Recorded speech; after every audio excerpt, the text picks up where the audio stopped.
courtesy of Bevan, VK5BD's ATV and YouTube channel. VK1WIA National News, Radio Sport and Wireless Weather is next.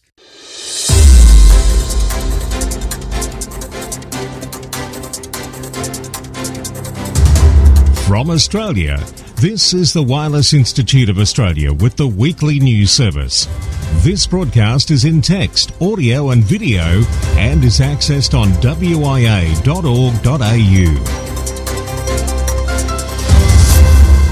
Yes, in our 26th year of non-stop news, I'm Graham, VK4BB, with the national news for week commencing December 5, 2021. hamads.com.au. And Trent, VK4TS, explains how it complements the buy, sell and swap we at the WIA started way back in 1933. In international news, Jason, VK2LAW, reports on a story, Is India to develop HF over-the-horizon radar? And also from IARU Region 3, the Indian government asks Indians not to subscribe to Elon Musk's satellite internet service, Starlink. Felix looks at an almost once-a-year event, well, almost, and that's the activation of AX4WIT. Clive, VK6CSW from the Radio Amateurs Old Timers Club of Australia, and also, in special interest group news, Bruce looks at a great Indonesian initiative where their representative body, Arari, has joined forces with the Defence Department and will be bringing ham radio to any needed emergency as they sign on in this new MOU, the Memorandum of Understanding. And with the latest on WIA activity and how the WIA helps all amateurs, WIA Secretary Peter joins us. Yeah, thanks Graham, and good morning amateurs and shortwave listeners. As we come out of these COVID lockdowns and lockouts, we reflect on how it has impacted on our amateur radio service.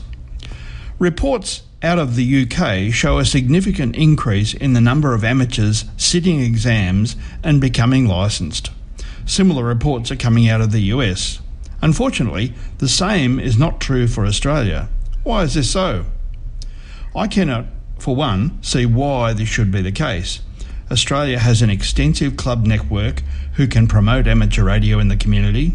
Sitting examinations should not be difficult, and the procedure for obtaining call signs and licences are well documented and not overly burdensome.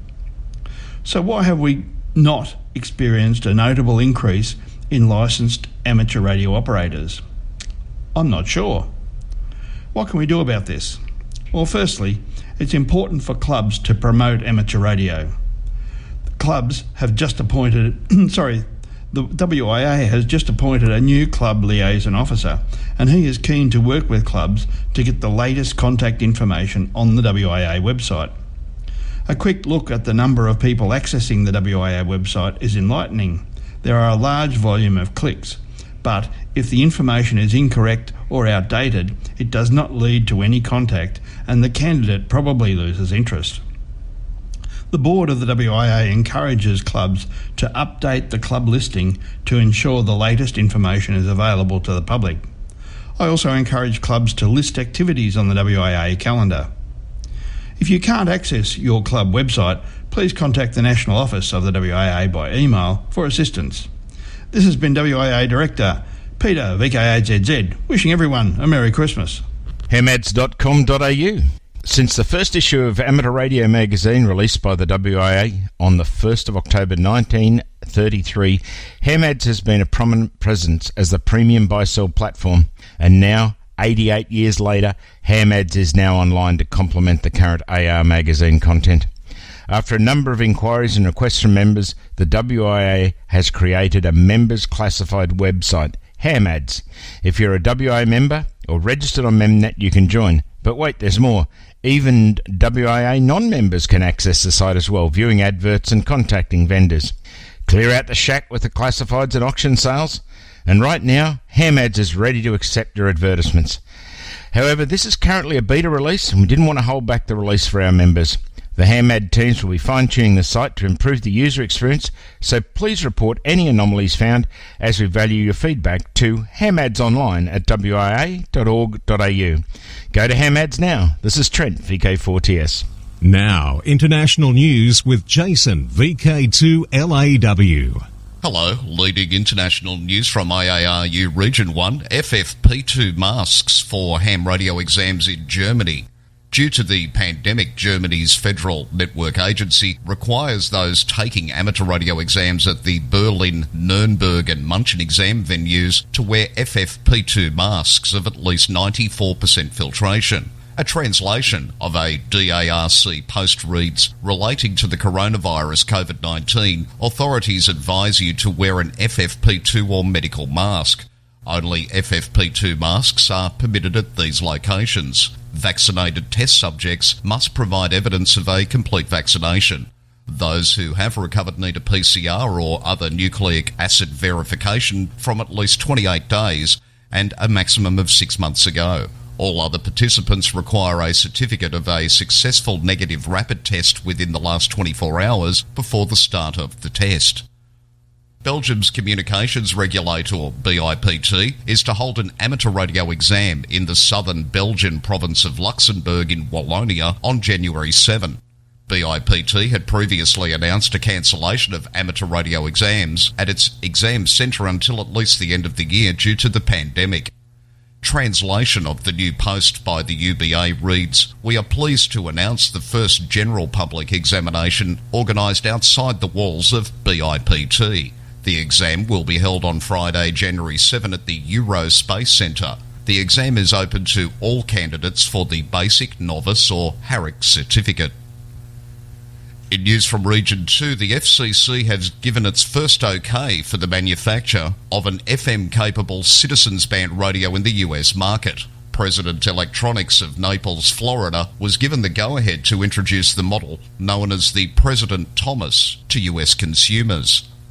Authorisation was granted on November 10th, allowing operation between 26.965 MHz and 27.405 MHz, with a maximum output of 4 watts. The FCC acted after the radio was certified by Timco Engineering, a Florida company under contract to act on the agency's behalf. This past summer, the FCC approved FM as an option for citizens band users. The SWL in post said on its website that it was unclear how soon the radios might be in distribution. In news from Region 3, government asks Indians not to subscribe to Elon Musk's satellite internet service Starlink.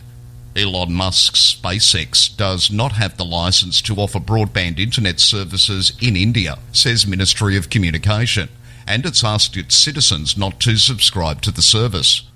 The government issued an advisory asking citizens not to subscribe to Elon Musk's satellite broadband service in India. SpaceX's satellite broadband arm Starlink internet services is not licensed in India to offer satellite-based internet services in India and stands barred to offer any such services in the country, it said.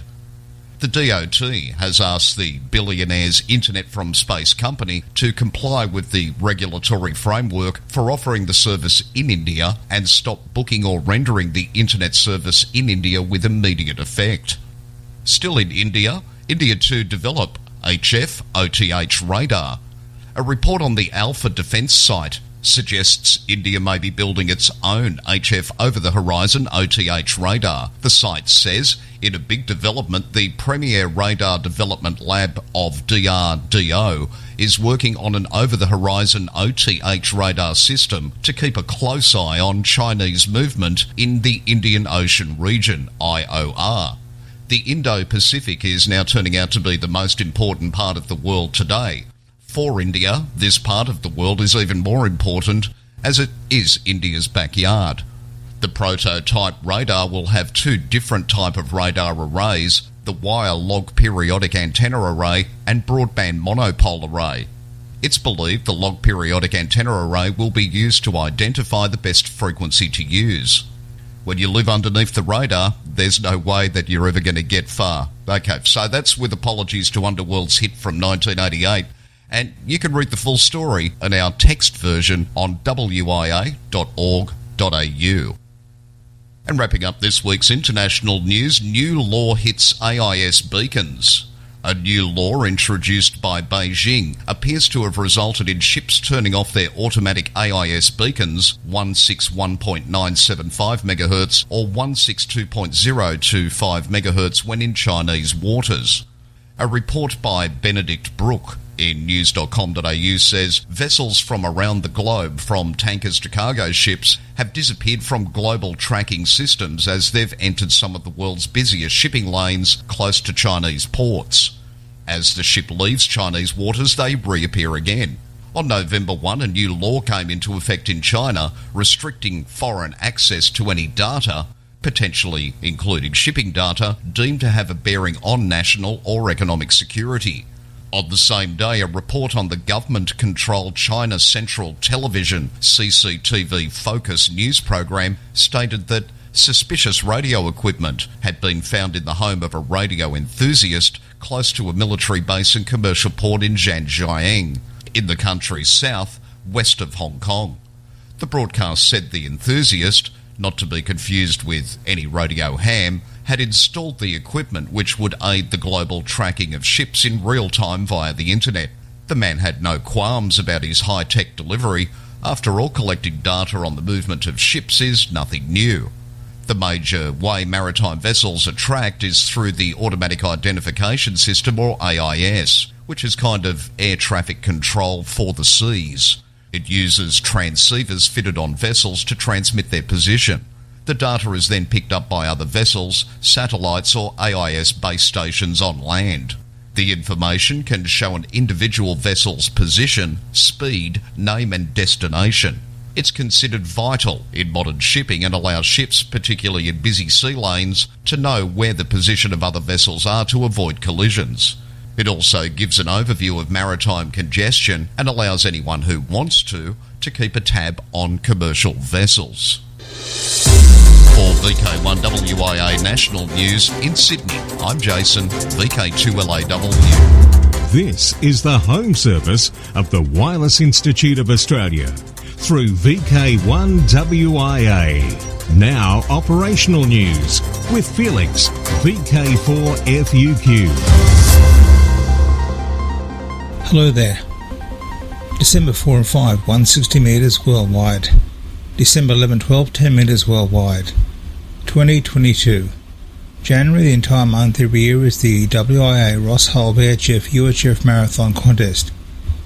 0000 hours UTC 1 January to 23:59 hours UTC 31st January.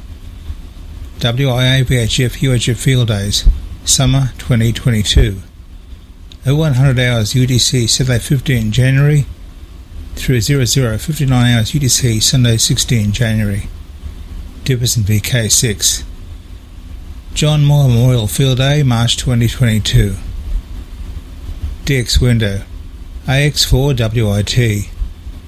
News at this station for its just about once a year day. January 26, which is Australia Day and a Wednesday next year, Townsville Club will activate from their usual campout Blue Water Way. Blue Water, for the uninitiated, is about 30 kilometres from Townsville CBD.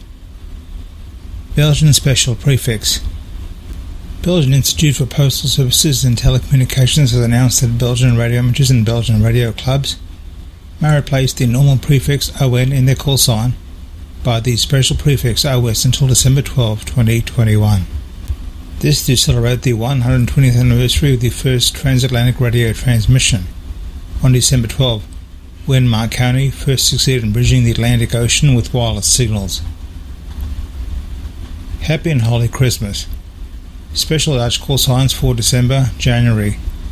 On the occasion of Christmas, Raymond, Winjand and Ramona will activate 3 special call signs: PA21XMAS, PD21 Santa, PD22HNY. The 3 stations are active until January 31, 2022. Both on the more local to them 70 cm and 2 metre bands, and HF WDXs using SSB, FT4, FT8 and SSB. Radio amateurs who work at least 2 of the 3 Christmas stations are eligible for a certificate. OF9X All Father 9 Christmas. This Finnish station has excited the little radio operators and their families for many years from the land of Christmas. OF9X in December. Indian special event. For the 16th year, look for special event station AU2JCB to be active until December 15 on 86 metres SSB. Operations are to celebrate the 163rd anniversary of the birth, November 30, of Sir Jagdish Chandra Bose, India's greatest scientist and inventor, who they consider to be the father of wireless communication.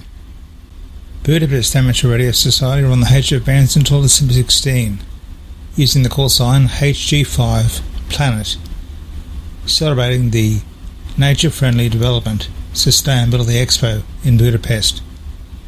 EQSLs are requested. Argentina. Last day is the try for the special event station L21RCA, which has been QRV all year, celebrating the 100th anniversary of the IAAU Member Society Radio Club Argentino. QSL via LU4AA. South Shetland Islands. Lee DS4 NMJ is QRV as DT8A as part of a scientific team on the King Sejong Korean Antarctic Base on King George Island, IOTA AN010, until December 31. Activities on the HF bands using CW, SSB and FT8. QSL via DS5 TOS. Finland. Special event station OH100SRAL is QRV until the end of the month, celebrating the centennial of the Finnish Amateur Radio League. QSL via the Bureau. Croatia 9A. Members of the Croatian Flora Fauna ARC are QRV with special event call 9A10FF to celebrate the club's 10th anniversary. QSL via 9A2MF. Members of the Swiss National Organisation USKA, supported by the Radio Amateur Club Swissair, HB9VC, join the celebrations around the Antarctic Treaty with the call sign HB60ANT until the end of the month. QSL via Club Log OQRS, sending a card is not necessary. Portugal. CQ750 RSI commemorates the 750th anniversary of the birth of Elizabeth of Aragon, the Queen Consort of Portugal and patron saint of their city of Coimbra. QSL to home call CT7AQD. Listen out for RSGB range call sign GB21 Iota. They have set this call for allocation to youngsters who operate throughout December. Bruce VK3FFF will have many more Iota stations details when he joins us shortly here on the News You Can Trust from your WIA. Canadian Special Event. Look for Special Event Station VX3 Insulan from Ontario to be active between December the 1st to 31st. Activities to mark the 100th anniversary of a Canadian team at the University of Toronto's discovery of insulin in the summer of 1921. Operations will be primarily digital, with FT8 and FT4 being the dominant modes of use. QSL via V3NOO. Taiwan. QRV is BX30 ARL until the end of December, marking the 30th anniversary of the Chinese Taipei Amateur Radio League. BX30 ARL has been heard on 40 through to 6 metres. QSL via BM2JCC. For VK1WIA National News, I'm Felix, VK4FUQ in England. This is the home service of the Wireless Institute of Australia through VK1WIA. Now, Special Interest Group News with Bruce, VK3FFF. And a very good day to you. Worldwide, Special Interest Groups Astronomical. Radars scoping from Canada have detected an outburst of Andromeda meteors. This unexpected outburst means that Earth has encountered a stream of debris from Biela's comet, a source of meteor storms in the 19th century, with forecasters saying this could herald increased activity in the years ahead. The team of astronomers has already predicted a strong naked-eye Andromeda outburst in December 2023. If they're right, the display 2 years from now could yield as many as 200 bright meteors an hour, surpassing even the Perseids and Geminids. Full story dated Tuesday, November 30th is on spaceweather.com. Worldwide special interest groups ballooning. A 10-year-old ham launches his third high-altitude APRS balloon. 10-year-old radio amateur Max W0MXX has been building amateur radio APRS transmitter payloads to act as tracking beacons and launching them into the stratosphere. He is a member of the Medway Balloon Society and has recently launched his third balloon flight, WB3. In early June, Max launched WB2, which only captured about 30 seconds of video footage due to a hidden trash folder full of tests. WB2 also required the help of a tree climber to retrieve the payload where all the electronics and software were located. Max then successfully launched, tracked and recovered, using ham radio technology, WB 2.5, which Max called an epic moment. That payload had a great deal of footage, with one small problem which they resolved in the field. He said, now it didn't go perfectly due to some kind of automatic white balancing. The footage ended up tinted completely red, so we had to colour correct it, said Max, who will enter 5th grade in the fall. WB3 had more weather sensors and flew with some science experiments. Watch on YouTube. WB3 launched Earth into the stratosphere for science. Worldwide special interest groups, final frontier. Russia's Pre-Shell docking module linked up with the International Space Station last weekend, adding the final planned piece of the Russian segment of the outpost to provide a new connection for future crew and cargo ships. The spherical ball-shaped docking node launched on a Russian Soyuz 2.1B rocket from the Cosmodrome in Kazakhstan. Worldwide special interest groups, radio amateur old-timers, raotc.org.au. With news on the last broadcast for the year from the RAOTC, it's Westward Ho! Hello everyone, this is Clive, VK6 Charlie Sierra Whiskey, reminding you that tomorrow is the first Monday of the month, time for the Radio Amateurs Old Timers Club of Australia's December Bulletin to go to air. Following the club news, we have 2 articles for you. Solar Panels in Space, read by Ian, VK3JS, and Apple Macintosh System 1.0, read by Bruce, VK3UV, the last in his series of trips down computer memory lane. Everyone, RAOTC members and non-members alike, is most welcome to listen to the program and to join in the callbacks afterwards. Full details of all transmissions, times and modes can be found on the RAOTC website at www.raotc.org.au or just Google RAOTC broadcasts. If none of the transmission times suit you, you can download the audio file at any time from today from the website. Members and friends of the RAOTC in Perth are reminded that the next lunchtime meeting at the Bayswater Hotel is on Tuesday, December the 14th. All are welcome. The first RAOTC Bulletin for 2022 will be on Monday, February the 7th. There is no bulletin in January. On behalf of the President and Committee, may I wish everyone a very Merry Christmas and a safe, Happy New Year.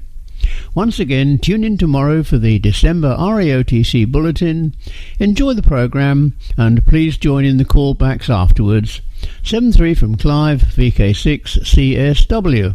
Thanks, Clive. Now, worldwide special interest groups, Rescue Radio. Indonesian radio hams sign MOU with Defence University. The Defence University of the Republic of Indonesia, Indonesian Defence University Military Training, signed a Memorandum of Understanding with the Amateur Radio Organisation of the Republic of Indonesia, ORARI. A translation of the ORARI post reads, "The The signing of a MOU was carried out by the rector of the Indonesian Defence University, Vice Admiral TNI, Professors Dr. Octavian, and acting chairperson of the Indonesian Radio Amateur Organisation. The Chancellor of the Indonesian Defence University expressed his appreciation and gratitude, and the highest appreciation to the acting general chairperson of ARARI and his entourage, because on the sidelines of their busy schedule they were pleased to be present to sign a memorandum of understanding which contained articles on cooperation in the development of the field, education, research and community service. The Indonesian Defence University wants to install a radio communication system as a backup in anticipation if problems arise with the existing communication network at the Indonesian Defence University. The radio communication system can convey messages quickly, clearly and safely so that the Indonesian Defence University can also adopt a radio communication system. ARARI, if it's related to the world of education, is very closely related. In addition to the importance of the younger generation knowing the activities of radio amateurs in emergency matters, it's also important to introduce digital technology in the field of information to students as well as in conducting research. Grants from Amateur Radio Digital Communications, ARDC, will benefit amateur radio emergency communication networks in Haiti and the US Virgin Islands. The $14,864 grant to the Haiti International Friendship Amateur Radio Club will enable the club to set up a network of HF stations to provide emergency communications to remote areas. The club, in coordination with the Radio Club Tahiti, plans to set up an HF emergency communications network. Haitian amateurs have identified 6 potential stations, and the Haiti International Friendship Amateur Radio Club plans to provide the equipment and personnel to set them up. Grant funds will allow the club to outfit each station with a small generator, an HF transceiver, a power supply and a wire antenna. The Sequoia Amateur Radio Club in the US Virgin Islands will use its ARDC grant to augment the territory's repeater infrastructure, enabling the purchase of backup repeaters, improving repeater coverage and training and equipping new hams. Worldwide special interest groups, Iota. The calendar may show that this month is December, but the amateur radio calendar calls it something else, Iota month.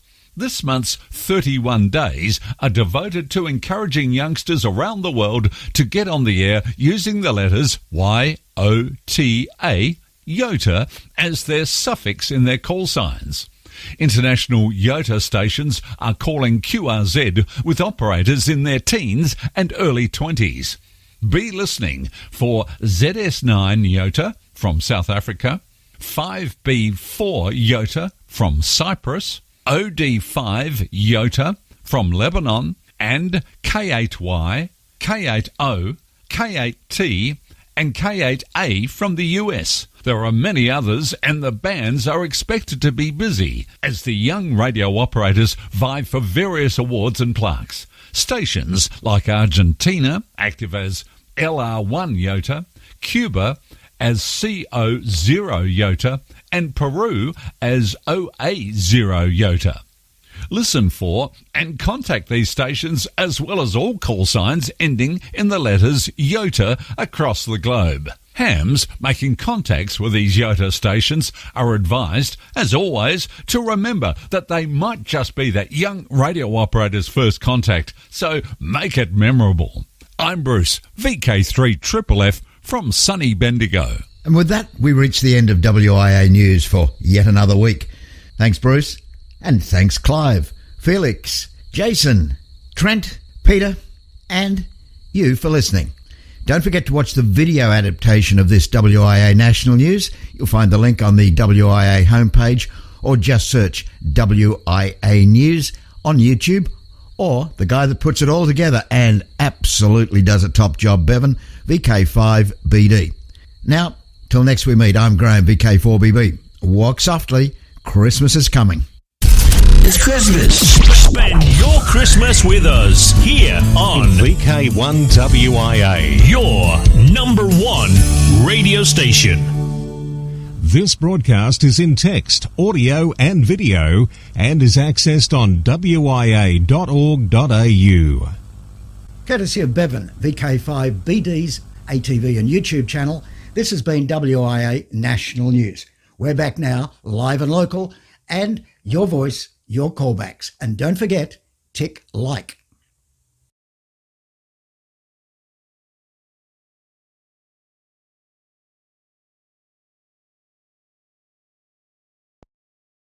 Greetings, listeners and friends of the RAOTC.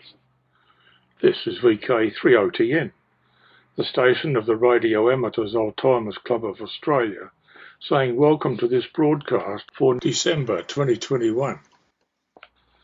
I am Bruce, VK3UVN. I am Ian, VK3JS, here to help present this program. And together we hope you'll enjoy this bulletin of news and information. This broadcast is relayed on a number of frequencies on the first Monday of the month, except for January. The transmissions emanate from many different sources, and the actual times and frequencies may be found on our website www.raotc.org.au. Now I'd like to thank all of our volunteers who have helped with the relaying of this broadcast. Club news. Now we have one new member, and here's Kevin Crandell, VK4 VKX, became new full RAOTC member number 1827 on the 28th of October 2021. And we welcome you, Kevin, and hope you enjoy your time with RAOTC. Now here is Ian with the first of our articles, and Ian's going to tell us a little bit about solar panels in space. Thanks, Ian. Over to you. Hello, listeners. I trust that you've all been keeping well, happy and occupied. The article I have for you today refers to some of the events that have happened lately. As you know, there is a lot of talk about the future of energy usage throughout the world. How can we get energy from other than fossil fuels and all that? And here is an article that appeared early in November in Cosmos magazine. Now, this is an Australian magazine, and the contributor of this article, Dr. Deborah Davis, is an Australian working and writing here in Melbourne.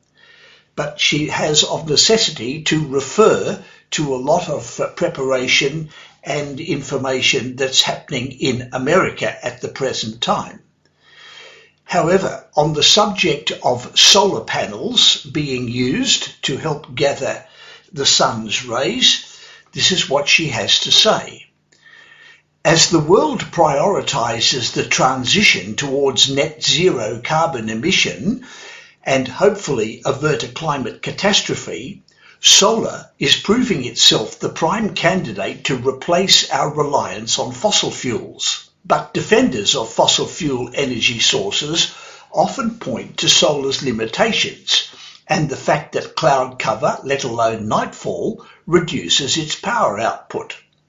Quote, on Earth, solar power generation is variable during the day, says Stephen Way, an engineer and senior consultant at Fraser Nash Consultancy Limited. Solar panel output is affected by the rotation of the Earth and weather conditions, such as clouds which can block the amount of solar power that reaches them. End of quote. Which raises the question, where might the solar panels be best positioned to completely avert these pitfalls? Scientists are looking beyond the clouds to an uninterrupted source of solar power in space. Although this is a concept that has been around for decades, the recent concerted gaze towards the stars reignites this excitement of space as a place to gather energy. Again, quote from Stephen Way, In space, satellites are not affected by day and night cycles, atmosphere or weather in the same way, so they are able to collect solar power almost constantly." End of quote. The theory is relatively straightforward. Satellites powered by solar already routinely move around in their orbits of Earth. Plans are being devised to expand this harvesting potential, then direct the energy back to Earth as a near-constant, on-tap power source. Quote, "Photovoltaic panels are an important part of a satellite," says Mr. Way. "The solar panels capture the photons and convert them into electrical power. This can be turned into electromagnetic energy that can be beamed back to Earth." End of quote. This energy would be wirelessly dispatched via a large antenna down to a receiver called a rectenna on Earth, where the electromagnetic energy is converted into current and distributed. Quote, "These beams can be microwave beams," says Mr. Way. "People can get concerned about having a big beam like that, but there are safety limits that control the beam's maximum intensity." End of quote. Of the models so far proposed, many satellite designs aim to generate around 3.4 gigawatts of electricity, transmit the microwave power at 2.45 gigahertz, with a maximum beam intensity of around 230 watts per square meter. That is 1/4 of the intensity of midday sunlight, to produce around 2 gigawatts of electrical power to the grid. The antenna needs to be directed to Earth at all times, while the rectenna will need to be kilometers wide to capture the microwave beam. There are several more developed conceptual designs in circulation that have been proposed for solar satellites. They have a number of features in common. 1. A way to resolve the difference between the direction of the Sun and Earth. 2. Minimal weight. 3. Wireless transmission back to Earth. And 4. Robot assembly. Quote, "These satellite solar stations would be massive. They would each weigh several thousand tons. So it would take a huge amount of resources to launch them into space," says Mr. Way. "But their potential promises an abundance of clean energy across the planet." 3 concepts were highlighted in the report Mr. Way provided to the UK government last year. 1. Solar power satellite via arbitrarily large phases array, shortened to SPS Alpha. This satellite concept involves large multiple solar panels in a familiar shape. Quote, "The mirrors are arranged like a big umbrella that opens out toward the sun, and the photovoltaic cells are in the flat disk at the other end," says Mr. Way. "Each mirror is a heliostat that is motorized to independently adjust position to best catch the sun. All this highly concentrated light is reflected to the cells on the round disk positioned between the mirrors and Earth. The round disk is referred to as a sandwich panel because it has a layer of PV cells on one side of a microwave beaming electronics on the other. This leads to an efficient use of mass and structure, minimizing weight. If too much light and heat are accumulated, the mirrors can also be adjusted to reduce the load. The entire satellite is estimated to weigh 8,000 tons and has a huge 1.7 kilometer diameter antenna that beams energy back to Earth. It has an estimated lifespan of 100 years. SPS Alpha is geocentric, meaning it always stays above the same position on Earth so that the energy is delivered to the same location. The rectenna has a 6 kilometer diameter. Clearly, it would need to be positioned in an area with plenty of room. Quote, The good thing about this satellite is that it is modular and can be more easily maintained, says Mr. Way. Parts can be more easily assembled and swapped around by robots, end of quote. The second design concept is Constant Aperture Solid-State Integrated Orbital Phased Array, shortened to Cassiopeia. The Cassiopeia looks completely different to SPS Alpha. This is VK3OTN, the station of the Radio Amateurs Old-Timers Club of Australia. High concentration solar voltaic panels make up the bulk of its helix, which are topped by mirrors that reflect light back towards the panels. Quote, "It is almost like a baked bean tin, but both ends are open and the lids are two huge mirrors reflecting light into the middle," says Mr. Way, end of quote.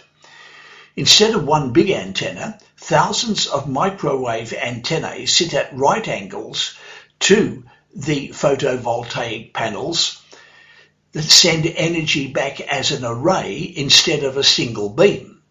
This means that it can transmit at 360 degrees. Its mirrors remain facing the sun as the satellite moves around the Earth, but the intricate angles of the helix means there are sufficient antennae to constantly deliver power no matter its position. Unlike SPS Alpha, Cassiopeia has no moving parts, but it is also modular in design and singular units can be removed as they degrade. The estimated mass is 2,000 tons with a 1.6 kilometre diameter antenna beaming to a 5 kilometre wide rectenna. Another design, multi-rotary solar power satellites, MRSPS. This design looks like most rooftop solar panels. It is comprised of two rectangular wings with a flat antenna in the middle. Each wing has sections with solar panels attached to rotating joints that can move independently to best catch the sun. The energy collected passes through the rotating joints to a flat 1 kilometre diameter antenna that beams the energy down to a 5 kilometre wide rectenna back on Earth. The satellite can send 1 gigawatt and is 11.8 kilometres wide, 10,000 tons and geostationary with an estimated lifespan of 30 years. While this concept looks simple, the massive rotating joint in the middle would have to handle gigawatts of power, something which is very technically challenging. Additionally, while this uses conventional solar PV without concentration, the fact that the power is sent along cables to a central point means that there are resistance losses along the cables leading to their own thermal challenges from heat generation. What will be seen in the future? These designs are still concepts under review, and there is significant engineering work to be done. Quote, "Should this technology continue to prove that it is feasible to address net zero, we will probably have a whole constellation of satellites beaming energy back to Earth," end of quote, says Mr. Way. Well, there you are, one possible answer to help set the goals that have been talked about so much lately of reducing carbon emissions into the atmosphere. It will be very interesting to see how this develops, but it's more likely to affect your children and grandchildren rather than most of you listening to this broadcast at the present time. In the meanwhile, all the best to you. Keep well and happy, and hope to hear you on the air soon. Cheers. Thanks, Ian. Following on from last month's article on the 35 years of Microsoft Windows, here is the final computer historical chapter. This time we complete the series for 2021 with the history of the Apple Macintosh System 1. The positive feedback we have received on this series of computer history is very encouraging, and next year we may visit this subject again, but perhaps in lesser depth. However, in the meantime, kindly let us have your submissions for articles and what your preference is.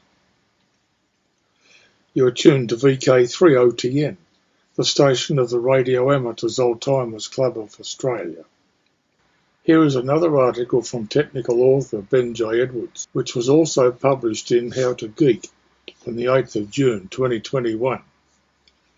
This is entitled Macintosh System 1. What was Apple's Mac OS 1.0 like? Some of you might say, we are going over to the dark side, when in fact the Apple computer is highly favoured in business applications and is renowned for its stability and ease of operation.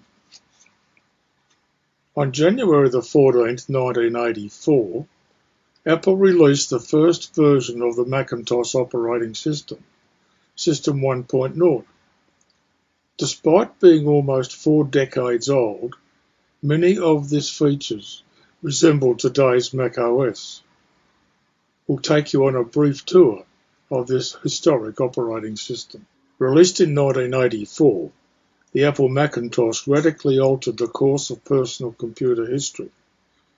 It brought the graphical user interface, GUI, concept to the masses for the first time and promised a very user-friendly experience compared to most computers on the market.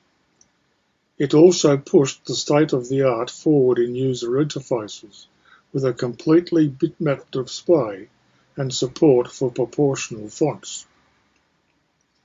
At the time of its launch, the IBM PC had not yet turned 3 years old, but Apple found itself on the defensive, running to catch up in market share, as IBM's PC had already been hailed as the new industry standard for business-class PCs.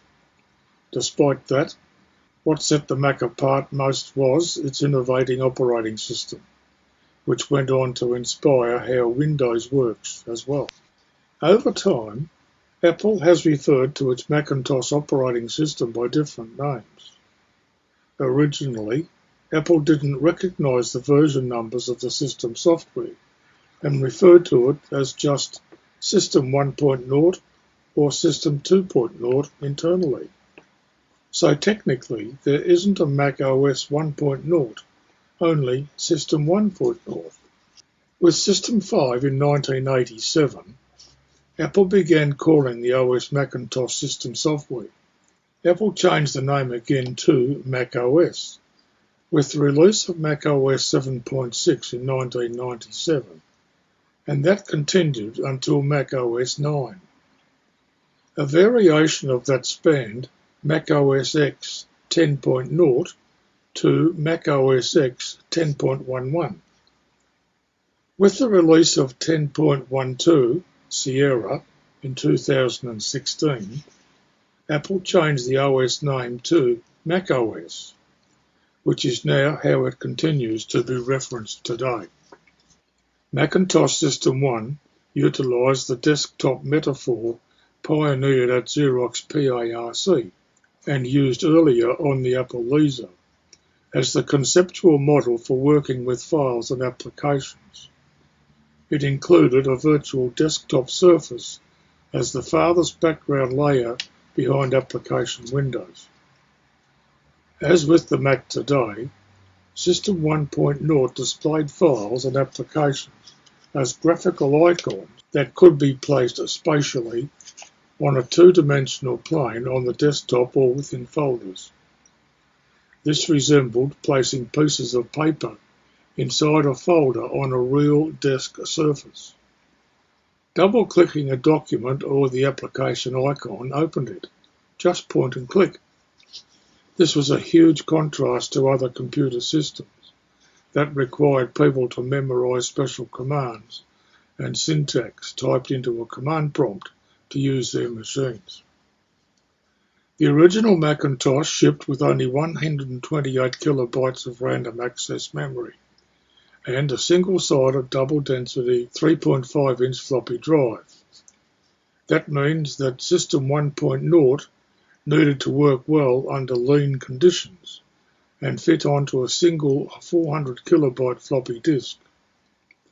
As a result, Apple stripped the OS down to a mere 216 kilobyte package, including a 42 kilobyte Finder. Compare that to Mac OS 11, which is over 14 gigabytes in size when installed. A Macintosh hard drive wouldn't come until late 1985, so using applications involved a lot of floppy disk swapping. To running an application, you'd often eject the system disk, insert another disk and run a program, and then eject that disk and reinsert the system disk, again depending on what task you were trying to complete. It was tedious and annoying. Until 1987, the release of the Macintosh 2, the Mac platform only supported two colours, black and white, with no shades of grey in between. Paired with its relatively high resolution, 512 by 342 display, that made for a unique graphical aesthetic. Application developers soon invented ways of dithering their artwork to simulate gradients, especially in games. Today, Mac OS 11 supports over 1 billion colours, with 10 bits per RGB channel, 30-bit in total, and in many different resolutions. Apple's top-of-the-line Pro Display XDR monitor uses a high-density 6016 by 3384 pixel display. Mac graphics have come a long way in 37 years. In System 1.0, you can only run one application at a time, with the exception of desk accessories. After the system software loaded into RAM on the 128K Macintosh, users only had about 85K of available RAM left for running software, so there wasn't much memory clearance for running 2 or more apps simultaneously anyway.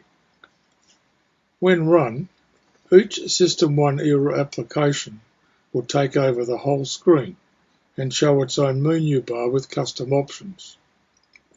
Usually, the Apple menu remained available in the upper left corner. Running more than one application at a time and switching between them didn't come to Mac OS until 1987 with Multi-Finder. It wasn't the default way that the Mac worked until System 7 in 1991. Today, of course, you can run as many apps as can fit in memory, plus virtual memory, on a modern Mac OS. The Finder, which handles file management and the graphical shell of the Mac operating system, made its debut with System 1 way back in January of 1984.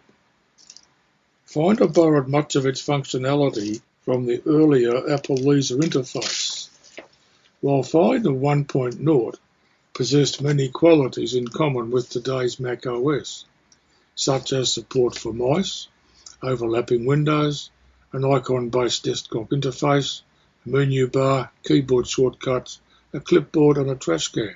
There were some notable differences. Some of the most obvious differences stem from different options in the menu bar. For example, System 1.0 did not include a shutdown menu option. That originated in System 2. Also, you couldn't create a new folder in the menu bar. Instead, you selected an empty folder icon in the system disk and selected File, Duplicate from the menu. Interestingly, the folders in the Macintosh file system, MFS, at the time only simulated folders through Finder, and they were not yet accessible to applications. Mac system software didn't support true nested folders until the introduction of HFS in 1985. You are tuned to VK3OTN, the station of the Radio Amateurs Old Timers Club of Australia. Also, until System 8, Mac OS lacked what are sometimes called sticky menus.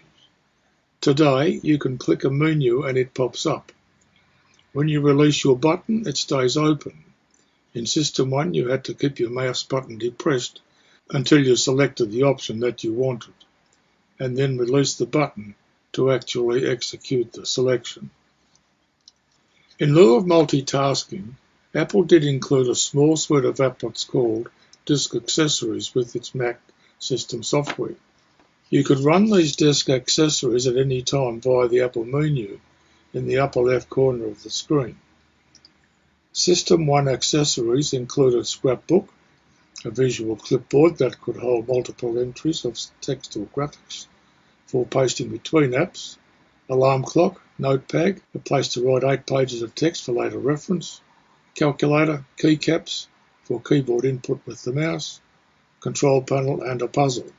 In particular, the System 1 control panel stands out for being far more primitive than today's, occupying only a single window with a single pane of options related to date and time, keyboard and mouse options, sound volume, and a way to alter the desktop pattern by clicking black and white squares in a repeating 8x8 grid. So there we have it. That completes this mini-series of computer system history. And just for the record, both Ian and I have several Apple computers between us, and which produces the audio files for the RAOTC broadcast. We have now come to the end of this month's session, and here is our joke presentation. In closing off this year, what we can all agree upon is that 2021 was a difficult year, with COVID and lockdowns, but we old-timers were at least able to still maintain some sense of normality, being able to communicate within our hobby as best we know. So here is our final item for the year. A man wakes up one morning to find a gorilla on his roof. So he looks in the yellow pages and sure enough, there's an ad for gorilla removers. He calls the number and the gorilla remover says he'll be over in 30 minutes. The gorilla remover arrives and gets out of his van. He's got a ladder, a baseball bat, a shotgun and a mean old pit bull. What are you going to do? The homeowner asks. I'm going to put this ladder up against the roof, then I'm going to go up there and knock the gorilla off the roof with this baseball bat. When the gorilla falls off, the pit bull is trained to grab his privates and not let go. The gorilla will then be subdued enough for me to put him in the cage in the back of the van. He hands the shotgun to the owner. What's the shotgun for? Asks the homeowner. If the gorilla knocks me off the roof, shoot the dog. Thank you for listening. In conclusion, Ian and I hope that you have found something of interest, and on behalf of the President and Committee of the Radio Amateurs Old-Timers Club of Australia, we wish all of you a happy and safe Christmas and New Year. We are now in recess for a month, and all being well, we shall be back with you on Monday the 7th of February 2022. This is VK3OTN, the station of the Radio Amateurs Old-Timers Club of Australia, saying 73, and listening now for any check-ins and callbacks for those relay stations that have an operator available. Thank you.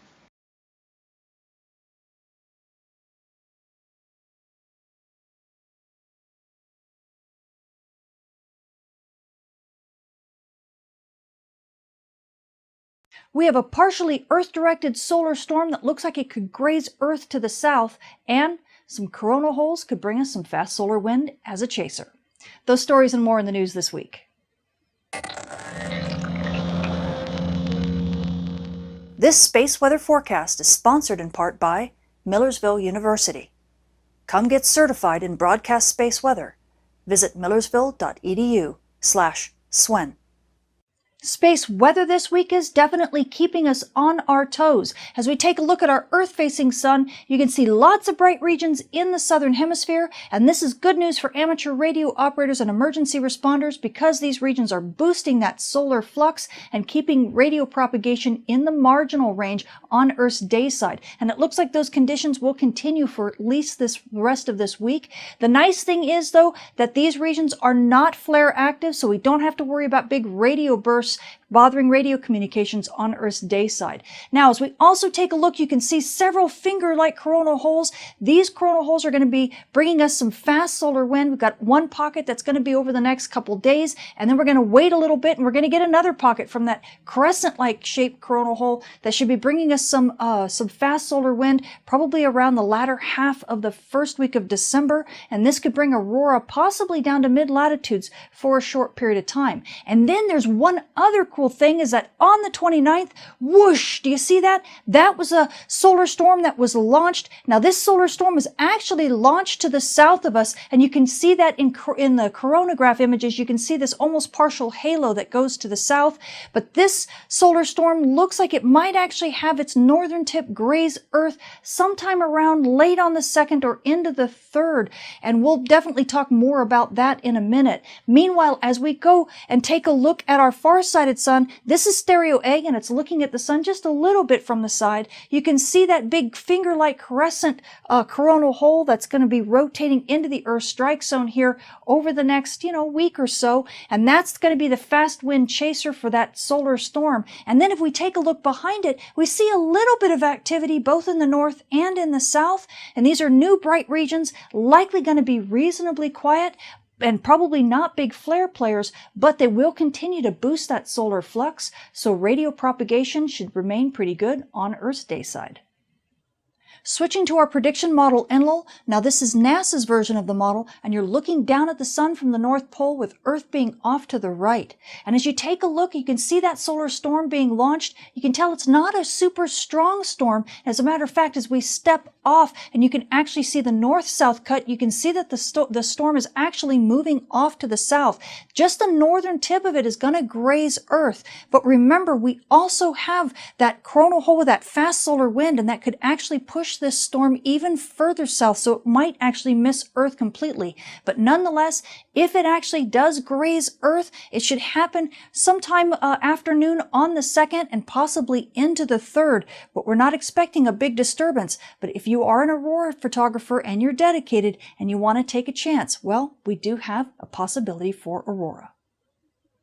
Switching to NOAA's version of the model, the top panel's density, the bottom panel's velocity. Again, we're looking down at the sun from the North Pole with Earth off to the right, and you can see that solar storm coming out. It looks a lot more wispy in NOAA's version of the model, but again, as we step back, you can see the reason why is we've got most of that solar storm going south of us. But in NOAA's version, it looks like the impact is going to be late on, or about midday on the 3rd and into the 4th. So we do have a bit of a discrepancy here. So anytime we've got from basically midday on the 2nd in through the 4th, we could be seeing some enhanced storming, especially at high latitudes with a fast wind. Boy, that could give us a decent chance for aurora, even a skosh of a chance down at mid-latitudes.